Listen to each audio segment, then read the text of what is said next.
recognize their own limitations, when they recognize how inferior they are to God and submit to God, then God will send the Messiah to redeem them and lead them back to Jerusalem, defeat the enemies of the Jews, bring all the Jews from the diaspora back to Jerusalem, unify the Jewish people, and then build the third temple so that God can come to earth and live with all the Jews and create heaven on earth, okay?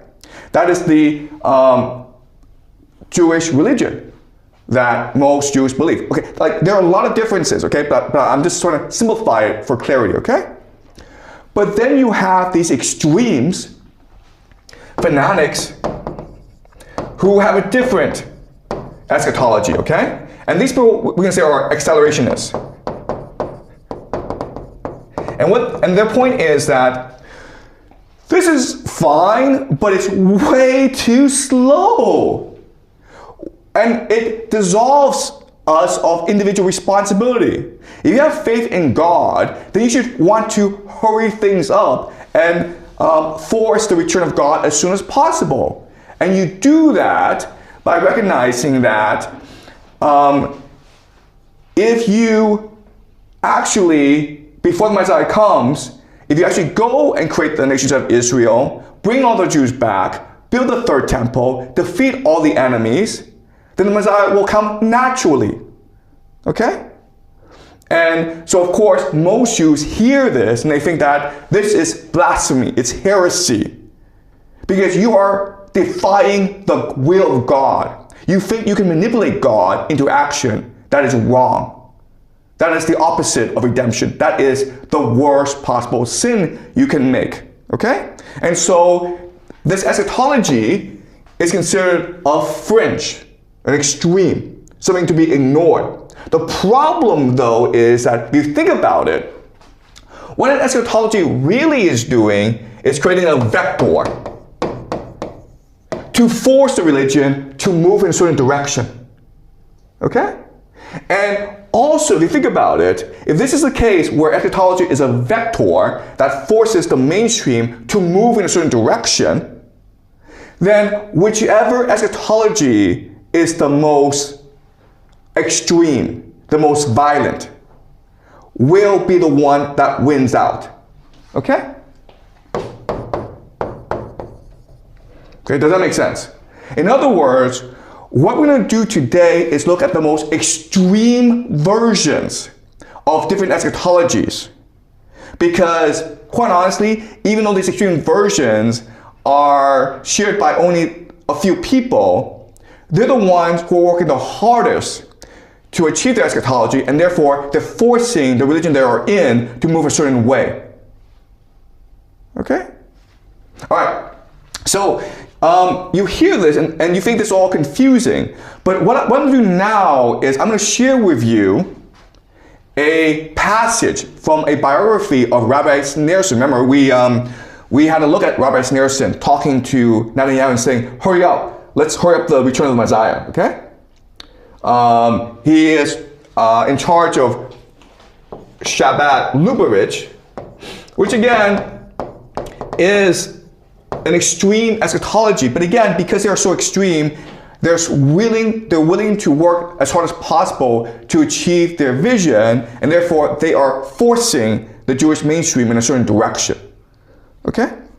All right, so this is a biography of Rabbi Schneerson. And the Chabad-Lubavitch movement was founded in modern-day Belarus. And over time, it went over to America because it suffered a lot of persecution by the Russians.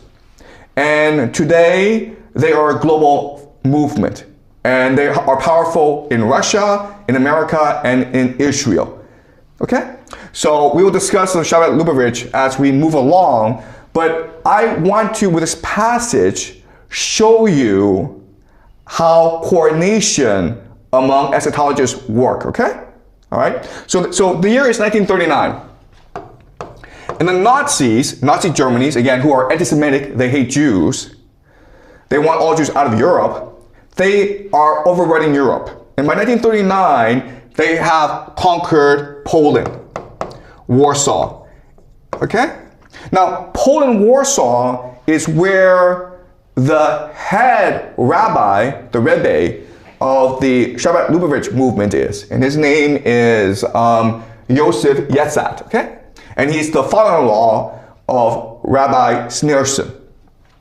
And he's an old man, and he's in Warsaw. The Nazis are overrunning the city. So his followers in America are want to save his life, okay? So then the question then is like, but how do you do that? Because America and Germany are not best friends. The war is breaking out in Europe, and Yosef Yitzchak is a very old man. And there are no planes, well, there are planes, but there are no commercial air flights that you can take, okay? So it's gonna be a very long, arduous journey across many borders. Plus, he will need a visa, not just for himself, but for his whole family, okay? Now what I'll show you is how powerful these people are. And again, this is an eschatology where they all share similar vision, and therefore they're willing to make the necessary sacrifices in order to help each other achieve this vision, okay? All right, so this is from the biography. In Ocean Away in America, Yosef Yitzchak's followers were mounting a rescue effort. With the help of Stan Kramer, an Orthodox attorney, the son of Lubavitcher immigrants, the Chabad activist Israel Jacobson hired Max Road, a politically connected lawyer, to secure American visas for Yosef Yitzchak and his family, okay? So, in other words, even though there may not be that many followers, they have a wide political circle. And a lot of the reason why is that they pool their resources together. And when they pull their resources together, they're able to invest in real estate together, they're able to invest in business together, and they're able to generate a lot of money, which they can then use to influence politics in America, okay? They can buy out politicians, they can do a lot of things. Okay, so the first part is easy, getting visas for the rabbi and his family. Now the problem is, how do you actually get to him, okay? Because there are no telephones, there's no internet, there are no airplanes. How do you find him when there's a war going on in Poland, when there are Nazis everywhere? Okay, all right, let's continue. Yosef Yitzchak's followers also reached out to Attorney General Benjamin Cohen, okay? And Supreme Court Justice Louis Brandeis, okay? This man is very important. He's what I call a 17 Fringes. What I'll show you later on is that 17 Fringes and the Chabad-Lubavitch movement are very much aligned.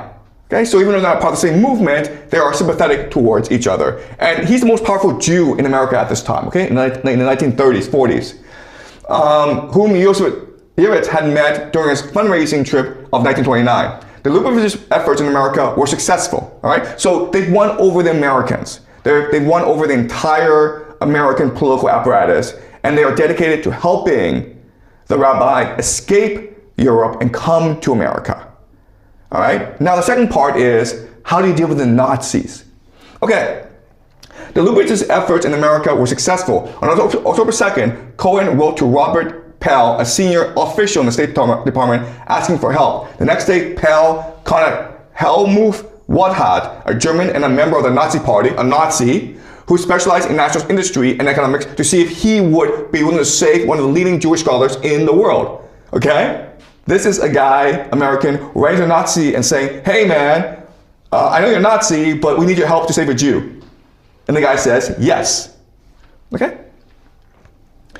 Wohat was strategically chosen. He had studied at Columbia University in the early 1930s and had forged a relationship with Pell after the Evian Conference on Jewish Refugees in 1938. Seeing an opportunity to curry goodwill of the United States, Wohat secretly contacted Admiral William Canaras, the head of German military intelligence. Wow! The head of German military intelligence. And saying, hey man, let's help this guy. Canaras, a skeptical Nazi who disapproved of SS atrocities and thought the invasion of Poland a mistake, enlisted Major Ernst Bloch, a distinguished veteran of World War I and one of the most trusted officers. Bloch was a Mischling. Okay, a Mischling just means a German who had some Jewish ancestry, but because he was so valorous in World War I, he was considered a German, okay? He had been declared of German blood by Hitler in 1939. Along with 3 other soldiers, 2 of whom were also Mischling, Bloch was instructed to find Yosef Yitzchak and bring him to safety. Wow. The Nazis, okay, dispatched their own soldiers to find this guy and bring him to America. And this is again during war.